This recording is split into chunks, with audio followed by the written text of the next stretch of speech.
The drawback to Batman's bats is if you're hit, the bats disappear. So what I noticed is on Block Escape, you go through an animation that looks like you're getting hit. So if you have bats out and your opponent decides to use Block Escape, you'll actually lose your bats even though you're technically not getting hit. It still counts as being hit. So because of the bat drawback is anytime you're hit you lose bats, you will lose your bats every time your opponent decides to use Block Escape.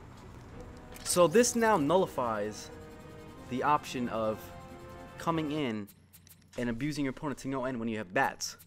For example, if you're up against an opponent who has no super meter or is not knowledgeable that you can push block Batman to get rid of his bats, what Batman can do is he can abuse you by jumping in and doing continuous strings, and anytime if you were to let go of a string, he can release bats and then punish you afterwards while maintaining his pressure afterwards.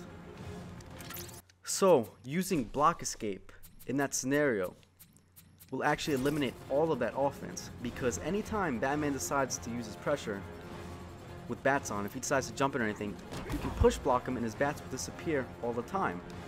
So if you have bats on, and anytime Batman decides to come in, doesn't matter what string he does, whatever he does up close, if you're in range to use Block Escape, you will effectively get rid of his bats, and then Batman will have to wait to recharge his bat meter. So this is a very good tactic to know if you're playing against a